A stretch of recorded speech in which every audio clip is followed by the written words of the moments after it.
ହୀରାକୁଦ ଜଳଭଣ୍ଡାରରେ ଦେଖିବାକୁ ମିଳିଛି ଗୋଟିଏ ବିଶାଳକାୟ ମାଛ।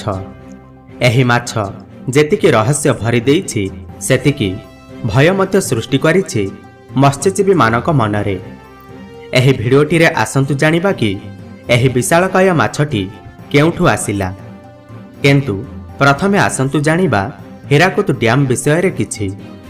ହୀରାକୁଦ ଡ୍ୟାମ୍ ହେଉଛି ଭାରତର ପ୍ରଥମ ବହୁମୁଖୀ ନଦୀବନ୍ଧ ଯୋଜନା।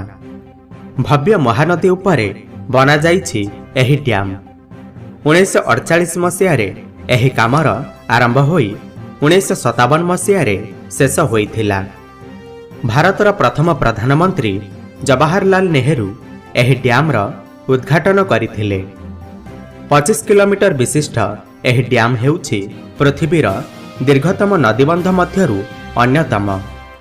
ଏହି ଡ୍ୟାମ୍କୁ ଉଭୟ ଜଳସେଚନ ଏବଂ ବିଦ୍ୟୁତ୍ ଉତ୍ପାଦନରେ ବ୍ୟବହାର କରାଯାଇଥାଏ।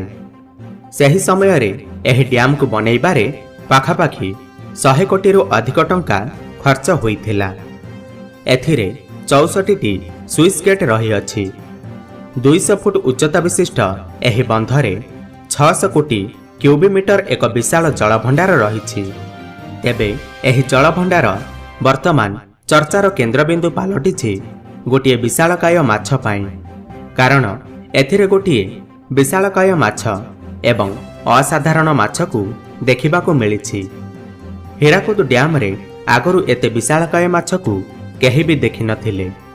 ଶୁଣିବାକୁ ମିଳିଛି କି ଏହି ମାଛ ପ୍ରାୟତଃ ପାଖାପାଖି 10 କ୍ୱିଣ୍ଟାଲରୁ ଉର୍ଦ୍ଧ୍ୱ ହୋଇପାରେ। ଯେଉଁ ହୀରାକୁଦ କେବଳ ବନ୍ୟା ସମୟରେ ହିଁ ଚର୍ଚ୍ଚାକୁ ଆସିଥାଏ, ତେବେ ବର୍ତ୍ତମାନ ମାଛ ପାଇଁ ଚର୍ଚ୍ଚାର କେନ୍ଦ୍ରବିନ୍ଦୁ ପାଲଟିଛି। ବର୍ତ୍ତମାନ ପର୍ଯ୍ୟନ୍ତ ଏହି ମାଛକୁ ଧରାଯାଇ ନାହିଁ। ଏହି ମାଛକୁ ଦେଖିବା ପାଇଁ ସେଠାକାର ସ୍ଥାନୀୟ ବାସିନ୍ଦାମାନଙ୍କ ମଧ୍ୟରେ ଉତ୍ସାହ ଭରିଯାଇଛି। ହେଲେ ଅନ୍ୟପଟେ ମତ୍ସ୍ୟଜୀବୀମାନଙ୍କ ମଧ୍ୟରେ ଭୟ। କିଛି ଲୋକଙ୍କ ପ୍ରତିକ୍ରିୟାରୁ ଜଣାପଡ଼ିଛି କି ଏହି ମାଛ ଛତିଶଗଡ଼ରୁ ପଳାଇ ଆସିଥାଇପାରେ। ବର୍ତ୍ତମାନ ମହାନଦୀକୁ ଛତିଶଗଡ଼ର ବନ୍ୟାଜଳ ପ୍ରପଶିବାରେ ଲାଗିଛି ଏବଂ ଏହି ବନ୍ୟାଜଳରେ ହିଁ ଏହି ବିଶାଳକାୟ ମାଛ ପଳାଇ ଆସିଥାଇପାରେ।